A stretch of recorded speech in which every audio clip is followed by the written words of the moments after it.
जोहार गे सानाम को सेताग रे सागुन जोहार तेज दो इन रूम को ओडोकना तो कटे दाणा बड़ा हेजना दिन गे सेता दाणा बड़ा अद तेज कटे वीडियो बनाव 1 किलोमीटर मोटामुटी दिन ताड़ाम ताड़ाम बड़ा दर बड़ा सेनखान फ्रेश धारा बुझे और नोते रे दातनी को पेटेजा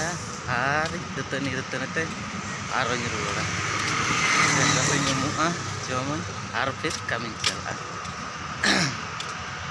ठीक है तब फ्रेश में बन बांगा चे और नीदा जापिद कतें हेजना एकदम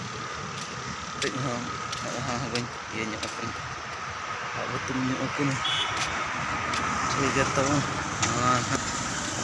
नोते बन दाड़ा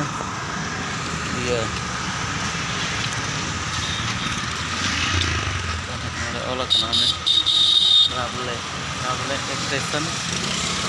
अंते चला अंते स्टेशन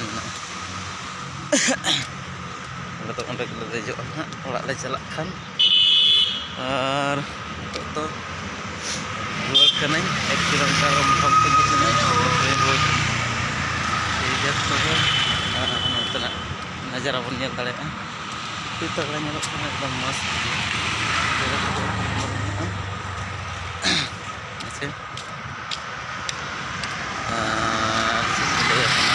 चलका मे तबना कमेंट बारे पे बड़ा चेंज तबना बेस बयस को बाय माइक किरी दाम ठीक है तो इनका बाय।